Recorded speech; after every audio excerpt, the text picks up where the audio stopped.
Welcome to an episode of Sittin Courtside. Today is, well, I don't know what today is actually, because this is a preseason podcast, and we're going to see how it goes, guys. So you're listening to it when you're listening to it. This is episode 1 of season 5. Season 5, yeah. Holy smokes. Okay, episode 1 of season 5. Kyle, I hope you have a recap of what happened last season. I'm pretty sure you won. You ran away with it as far as our competition. Yes.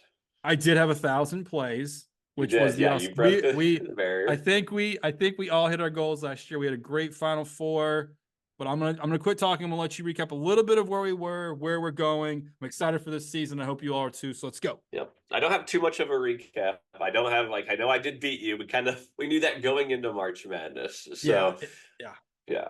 But to kind of preview everyone, yes, this is the preview episode. You probably think we're running it back the same way we do it in most years. No, that's not going to be the case this year. We're going to try to shorten up episodes, give you guys kind of bullet points, because you guys already go check our Twitter every single time. We'll posting out pics every day. So we're going to try to make our episodes a little bit shorter. We kind of got the feedback from the listeners. It's easier to listen to a 30-minute episode than it is an hour and 10 minutes. So we completely get that. So maybe this episode won't live up to that of 30 minutes, but the ones moving forward definitely will. But we're going to give you a preseason episode. The next week, we're going to give you, of course, we have to give you our futures because those are the ones that we track all season. And then we'll keep you informed as we go throughout the season what our general outline of each episode is going to be. But before we go any further, I do want to say, yes, our backgrounds look at the exact same as it did last year. But there will be some change up.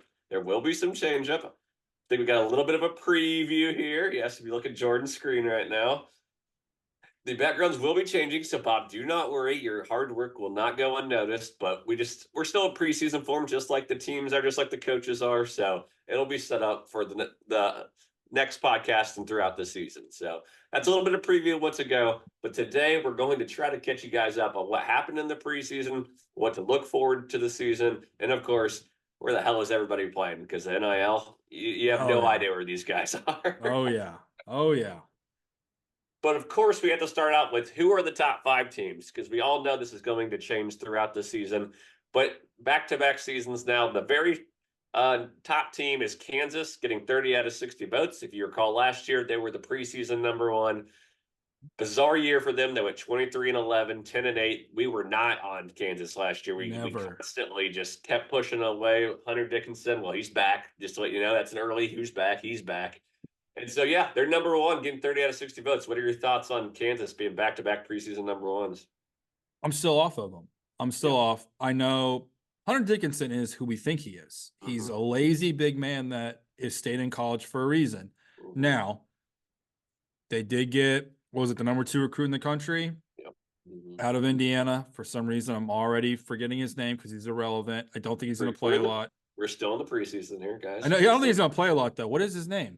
He's from Africa, and then he went to Indiana, played at Kokomo, won Mr. Basketball. I got nothing here. Flory Badunga. There we go. There you go. Yeah. Flory Badunga, big star freshman. He's supposed to be a lottery pick next year. We'll see if maybe he steals some time from Hunter Dickinson. They did get a lot of transfers in, but again, I'm just not trusting Kansas in this new Big 12. Never going to trust Kansas. Don't like Kansas. To be quite frank with you, it's kind of like when you get in a fight with your wife and she forgets why she's mad at you. I forget why I'm mad at them from last year, but I don't like them anymore. Yeah. Well, and what's funny is, of course, one of their big transfers is a guy that we brought up probably 500 times on the pod last year, but he's not really a guy that fits our style. He kind of reminds me of Caleb Love. It's AJ Storr from Wisconsin. That guy never passes the ball. So it's between him and Hunter Dickinson, there's going to be no passing when they have the ball. So, yes, I'm completely out of them, too. I don't understand why they're the 50% consensus vote for the top preseason of the poll. I don't get it. All right, move to number 2, Alabama, 14 out of 60 votes. They made the Final Four, as you can recall. And, of course, the reason they are at number 2 is because their elite scorer, Mark Sears. CBS has him ranked as the number 1 player headed into the season. He's the odds-on favorite to win Player of the Year. They do lose a few people. They did get, though, Estrada and Griffin as transfers. Griffin is from UConn. It all comes down to Mark Sears, though. Are they going to play him at point guard? Or are they going to play him off the ball? That would be interesting. But they did get the big man from Rutgers. I'm going to butcher this name, Cliff Amorio, whatever. However you say his name, he's the guy that averaged 2.9 blocks for Rutgers last year. Stud in the middle, but honestly, this team all revolves around Mark Sears. Yeah, so they're the most legitimate team in the top 10. They might legitimately be the far and away best team in the country, and it might not even be close because they have what we always talk about. What do you have to win? You have to have good guard play, and you have to have, we'll call it senior leadership, but you have to have guys that have been in the trenches. That is exactly what Alabama has. They are set up more so better than they were 2 years ago when they were a disappointment as the #1 overall seed to make a run and dethrone another team we're going to talk about that has been the back-to-back national champions. Yeah, I completely agree. Like you're talking about the Brandon Miller team. This team is a whole different level than that Brandon Miller team. But all right, let's move to number 3. As you mentioned, UConn, they got 11 out of the top 60 #1 votes. Obviously, they're looking for a back-to-back championships. A lot of talent walked out that door, though. They do reload, of course, because that's what they do. Caravan is back. They actually were able to bring him back. They have a lot of transfers. I mean, basically half their roster, if not more, is from transfers, but they don't have a true point guard. That's my biggest issue with UConn. It's going to be very hard to get 3 in a row. I don't think this team is nearly as talented as last year. Am I underrating them, or what do you think about UConn? This is where I'm going with this. Do we dare say that they're going to fall off? Because at this point, you're the back-to-back champ. Yeah. Until someone can prove that they are not, able to have their cake and eat it too, you have to just go with UConn. I mean, yeah, they're not as good as they've been in past years, but we didn't think they were good last year either, and they just walked through the tournament. Never underestimate a Hurley UConn team. I'm not going to do it. Do I think that they are a national title contender? Maybe by name, but they're not a top 5 team in the country. But we'll see what happens. Yeah, like on paper, they don't look like a top 5 team, but I feel like these 11 votes are because they're back to back. And honestly, I can't blame them just because, I didn't expect it last year. So yeah, and again, you mentioned preseason form. His name again is out of my brain. They got the best recruit they've had since 2011. Gosh, I know what you're talking about too because I just had this up, but again, we're preseason form. Yeah, preseason form. But no, literally, it's the best recruit they've had since 2011. They already got a couple of commits for next year's team. Next year, yep. So I mean, they're gonna be in the conversation. I just don't know, like, what I actually would love. I'm gonna call my shot now, early. Look at me. They don't fare well this year, and by fare well, like a Sweet 16 is not faring well for them. And then they come in next year and just blow the doors off everybody. Just calling it now. I'm gonna take my future on UConn 2020. I like that. I like that, especially because they don't usually get these early recruits to commit too, and they've gotten the early commits. So All right, let's move it to number 4, Houston, a top 14 from last year before injuries absolutely crushed them in the tournament. They lost to Duke in the Sweet 16. Always a Ken Palm darling, though. They're always top 5 in everything. They always are just so efficient.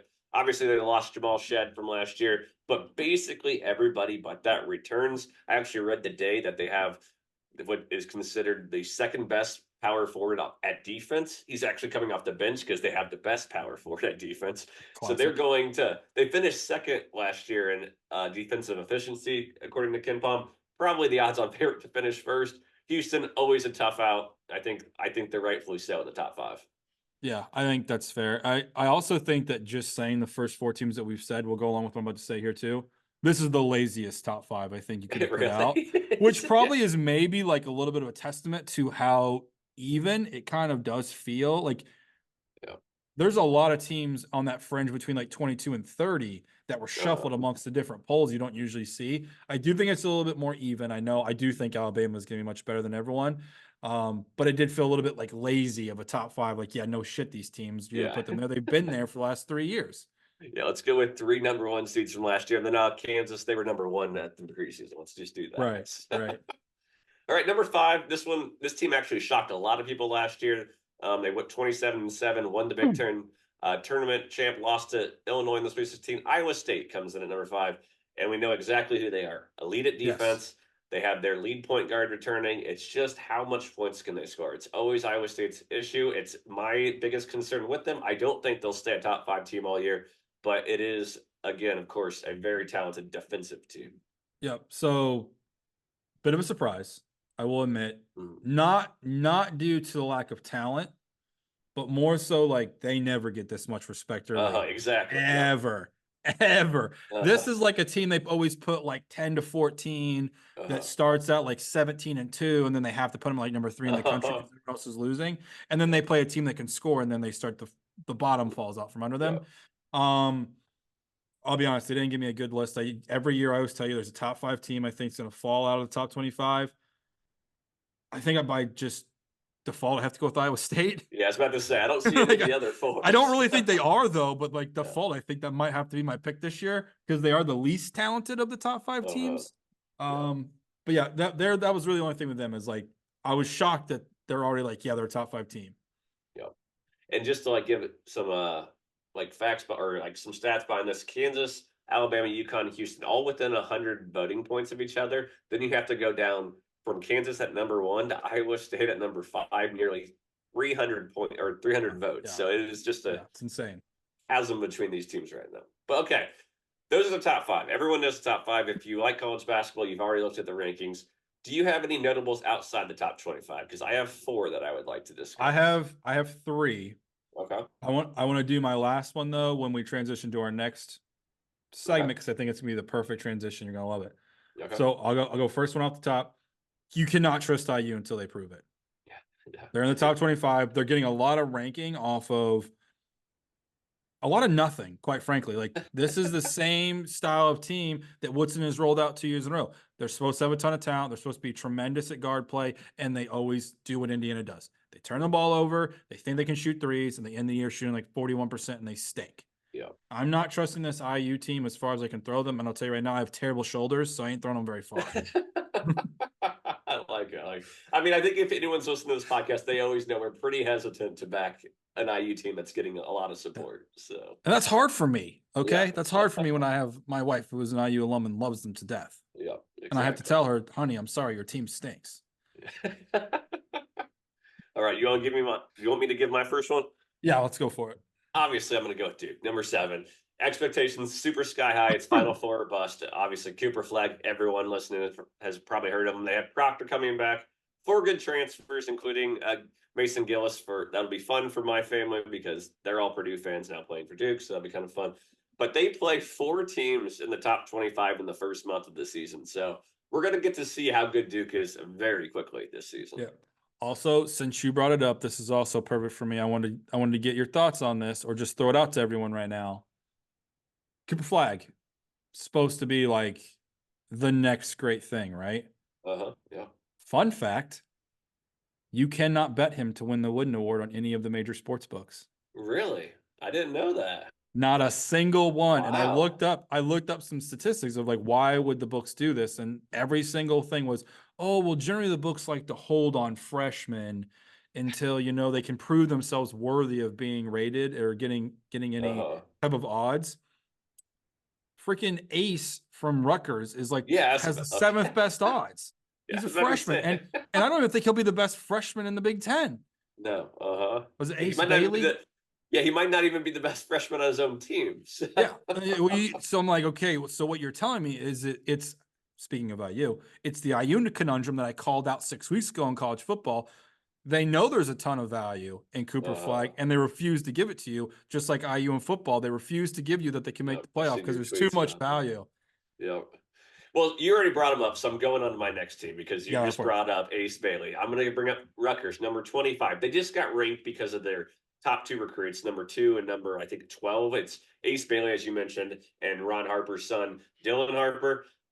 This is the best recruiting class Rutgers will ever have, like ever. This is the number 2 recruiting class in the entire nation. They'll never get this. They invested all their NIL money, and I have no idea if they're going to be good. It kind of reminds me of USC last year, where they had all that freshman talent.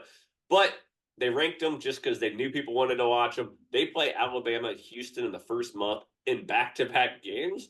So it'll be very quick to see if this team actually lives up to even half the talent that it looks like they have on paper. Yeah, I'm going to tell you right now, you saying that is a ton of talent. I might literally just auto bet Rutgers to win every home game with the Jersey Mike Center. That's true. They already play really well there. I was going to say that place is impossible to win. Yeah. Tuesday night, they're going to be playing like Illinois and just rake them. Yeah, it's already impossible to bet against them there, let alone when they have talent. So, all right, here's your next one. I'm going to stay in the Big Ten. I purposely did not mean to do this. I promise you. Purdue. Okay. All right, team. You love them. Your family loves them. They're a team that I think everyone's a little surprised probably that they're outside the top 10, especially what they've done the last 2 years. I know Edie is gone, but we talk about recruiting classes. Painter brings in the best recruiting classes he's ever had, but they are very, very young. Very young. Obviously, they're led by their All-American guard, who's a junior, Braden Smith. But also, the other thing that is going to be interesting for Purdue is their starting lineup will have nobody over 6'8". They're starting Kaufman Wren at center, kid from Indiana. They have a freshman, Jakobsen, who's 7'3" from like Sweden. Supposedly, I've done some deep diving on him because I was surprised when I seen the lineup come out that he wouldn't be a starter. He's supposed to be in the rotation, but there's something wrong with him. If he's 7'3" and he's not in the starting rotation, and you're going to roll out a 6'8" guy as your center in the Big Ten, and Kaufman Wren is not big by any means. Like he is 6'8", but he looks like a small forward. I'm curious to see how they fare. I do honestly think Painter is going to change his offense this year. I think it's going to be a lot of small ball and run and gun, it's going to be interesting. I say small ball, but they got Lawyer, who's 6'6" at shooting guard. So we'll see what it looks like, but I think it's going to be very interesting because he does have a lot of really good guards also in that freshman class that are between 6'4" and 6'6". So they're going to be in this weird spot. I'm not sure how I feel about them. I think they'll be an interesting team, but I'm not sure how I feel about them yet. If they're a top 25 team, a top 10 team, where they're going to be at. No, couldn't agree more. That's why I didn't even put them on the list, because I don't know what to expect from them. But we're going to get a real good gauge early in the season. They play 4 top 20 games, including Alabama, at Marquette, versus A&M, and versus Auburn. That's on top of playing NC State, Marshall, Yale. So we are going to get a lot of exposure to Purdue early in the season. Yeah, very much so. All right, I have to bring up this team because they were kind of like my go-to team at the beginning of last year, and it completely failed me. Number 13, Texas A&M. They brought back everybody. I fell for them hook, line, and sinker last year, and it was terrible. They went 20-15 in the regular season. They did make it to the SEC tournament championship game, so they got in the tournament. They actually won a game in the tournament. But they were a rough watch during the season, but they bring back everyone. They got Wiltshire from Nebraska as a transfer. I am not going to bet them early in the season, though, because they were a disaster to start last year with Buzz Williams. Yeah. They play Ohio State, Oregon, Creighton, Texas Tech, and Purdue all in the first month and a half of the season. I wouldn't be shocked if it's another rough start to the season for A&M, but I'm just going to sit back and watch. I also wouldn't be surprised if they win all those games.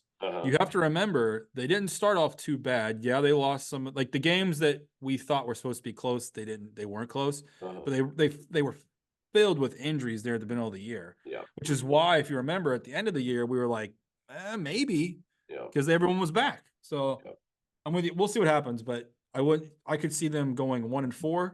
I could see them going 5-0 in that 5-game run. So, and any team that has Wade Taylor, I'm going to root for, because that guy's fun to watch. So he is a fun one. You have one more team, right? I have one more thing. It's not actually a team. It's just it's a statement about their rankings. Okay, I'll give mine then. Do your rankings and we'll rotate it. So, I got Illinois. Okay. They're not in the top 25 in the AP, but they did make 24 in the Coaches Bowl. Okay. Brad Underwood might have a sneaky team that can make a deep tournament run. Yeah. He brought in a tremendous recruiting class. He got some really good transfers. I think they have a decent balance between young 5-star talent and some leadership that transferred in what is a weak Big Ten. Let's call it what it is. Yeah, I'm curious to see how they kind of mesh and figure it out. They lost a lot of production, so it is going to give them a lot of options with that young talent.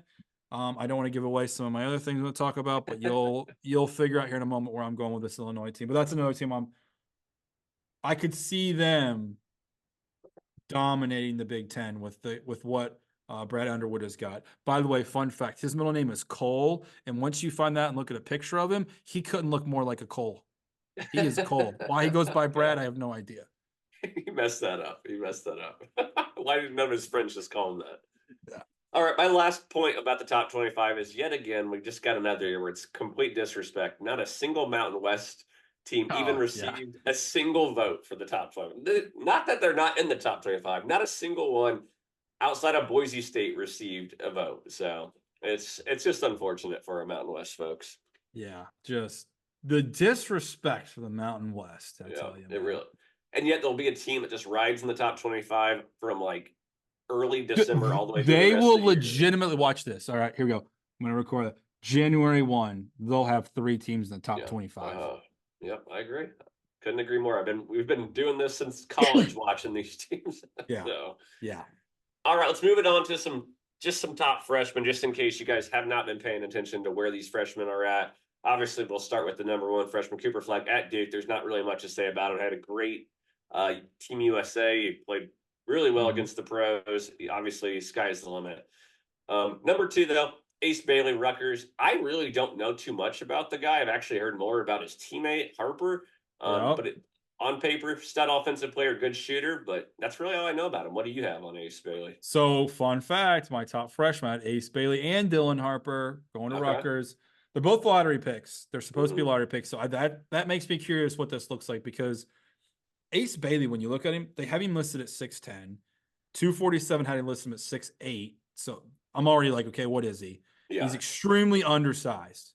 They only have him at 200 pounds. All right. Oh, okay. Yeah. Like he is going to be a small guy. I feel like he's going to be dominant. I don't think he is. I'm with you. I think Dylan Harper is going to be the guy. Ace Bailey sounds like a guy to me that needs to stay a year, but everyone's acting like he's right there with Cooper Flag. We'll see very quickly what he's worth. But I'm interested to see how he specifically deals with what is traditionally a very physical conference. Yeah, agreed. I completely agree with that. All right, move on to the next one. This guy, I'm going to need to watch their first game just so I can learn how to say this guy's name for Baylor. VJ Edgecombe. That's what it looks like on paper. No idea if that's how you say it, but he's a stud two-way guard. He'll instantly be in the starting lineup for Scott Drew. I'm not going to go into all of my Baylor facts, so I'm going to save that for a later segment.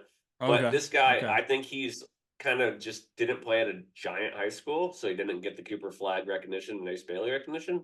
But I think this guy's a stud from what I've seen on YouTube highlights. So, okay, fair enough.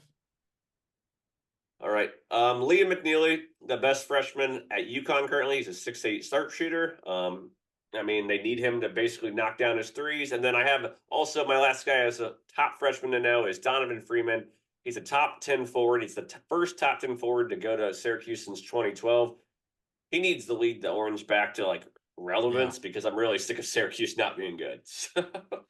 Syracuse is like they're one of those programs that college basketball is better when they're good. Exactly. I miss it. All right. I'll round up my list for you. So again, I foreshadowed Illinois. I got Will Riley, Morez Johnson Jr., 2 5-star guys going to Illinois. Both are going to have all the opportunity in the world to have immediate impact. I already talked about it. Top 3 scorers for Illinois, including Shannon, who I know you do not like. No. He did bad things, allegedly. Tons of room for them to show up, all right? Speaking of size, okay, Morez Jr., okay? He has a rather large frame, okay? They got him at 6'9", 255.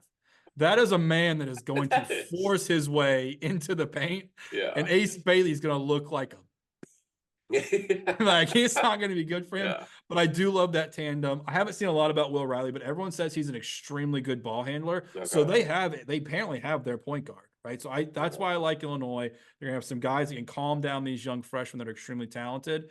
Love them. And then the last guy I have on here, I think someone that might slightly be under the radar because of where he went to school, Ian Jackson, North Carolina. What do you mean he's under the radar? I went to North Carolina. We also have like a super senior in Davis running point guard. That's what he is. He's a 6'4" guard. He has tremendous scoring ability though, and elite defense. Elite. He's going to excel in that program, as Pat McAfee would say. And USC, man, or UNC, sorry, they just seem to always just churn out these elite guards. Ian Jackson's a guy you need to pay attention to this year. He will get his time next year to be a star, and do not be surprised by it. About to say, if we actually got a guy playing defense on North Carolina, that'd be a first for them in many years. So there we go. Yeah, he played in that semi-pro league in Atlanta that like high school kids go to. I forget what it's called. He averaged over 2 steals a game. Oh damn! Okay. Like he's a very elite defender. He averaged, I think, over 23 points a game. I think he was second in the entire league in points. Well, I know so far through this podcast, my number one thing is I'm going to find those early games where Illinois is playing against a decent team and be betting on them, because that's what you've convinced me now is Illinois and their spreads are going to be not as big as they should be. So, all right, let's talk about some top transfers. Honestly, just as important as freshmen nowadays, because these guys can move wherever they want. A couple to note, I have John L. Davis, obviously FAU star for a long time. He's now playing for Calipari in Arkansas. I have Norchad Omier. He had top 10 thoughts in the NBA draft before last year. He really took a step back, but he's now playing for a Baylor team, who also got Jeremy Roach. Obviously, if you're a fan of Duke or of this podcast, you've heard us talk about him plenty. This is the part where I said I didn't want to like spoil my Baylor. Yeah. So what Scott Drew has said, he's basically gone all in on, I'm going to be an offensive coach, not a defensive coach. They are going to try early on the season, and it might work, it might not work, but playing their 5 best players, best scorers, they're all under 6'7". So they're going to play a very small ball lineup, which I'm very interested to seeing with Norchad Amir and Roach, and obviously whatever his name BJ, is. Yeah. Those 3 leading the way, and obviously they got the point guard coming back as well. So Baylor, a team I'm going to be watching very early. And then the last guy I had here as a top transfer to watch is Vlad Golden. I mean, 7-footer out of FAU. He's at Michigan. So that was the last guy of the top 10 that I wanted to note. All right, these are mine. I decided in my own unique way, as always with this show, to go a different route. So my top transfers are actually the top traders. These are guys, they're traders, okay? I got Kadari Richmond. He went from Seton Hall to St. John's. I know. I had that noted too. You loser. I hated that when I was writing those notes today.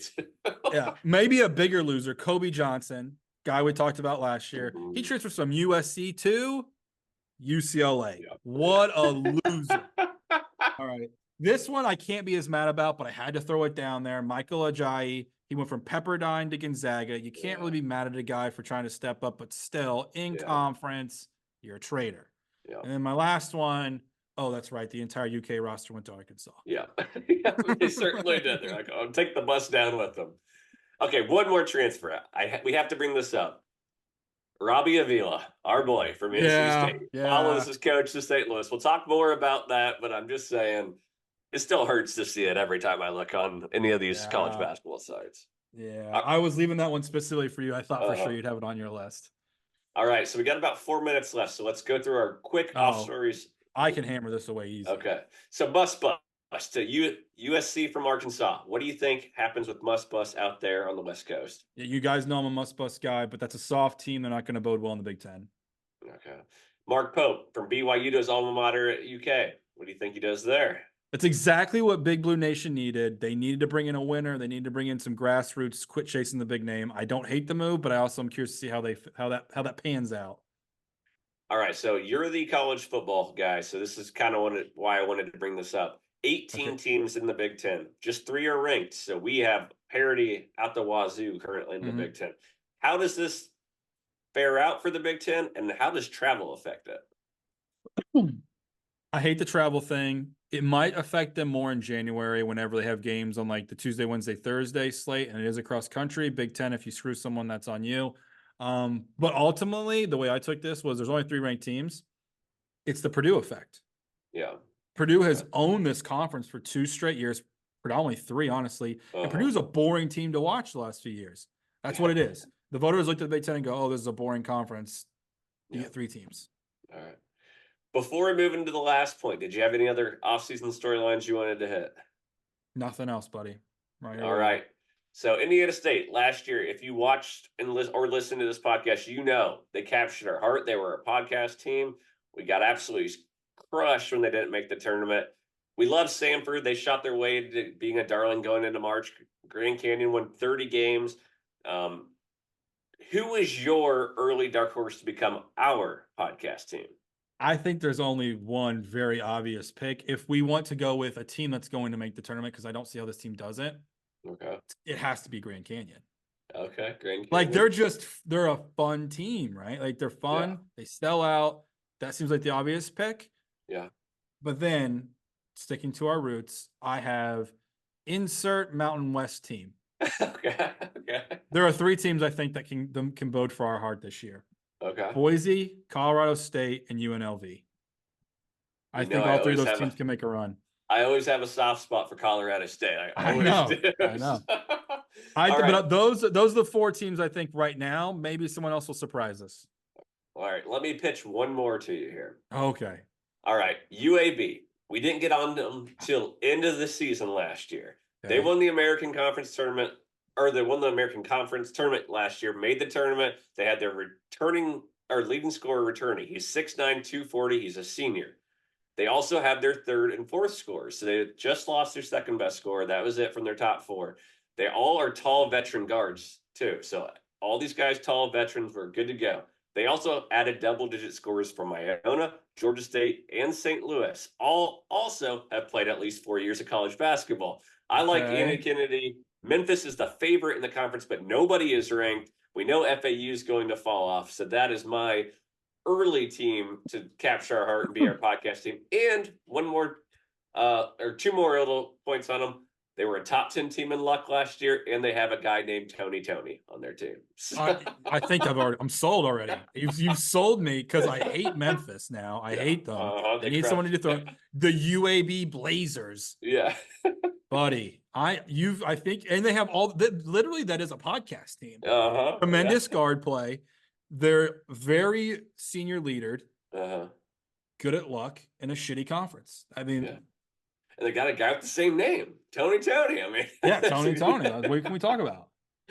The only problem with them is they don't score a lot of points, but we can back a non-offensive team for once, you know. So yeah, it'll be fun. All right. Well, thanks again so much, guys, for coming back for season 5. We're going to have great episodes this season. Everything's going to be just as good as it was, if not better than the past. And we're going to hopefully get it in shorter episodes. Thank you again. We'll see you for the futures next week. And best of luck in all your wagers. Love you guys.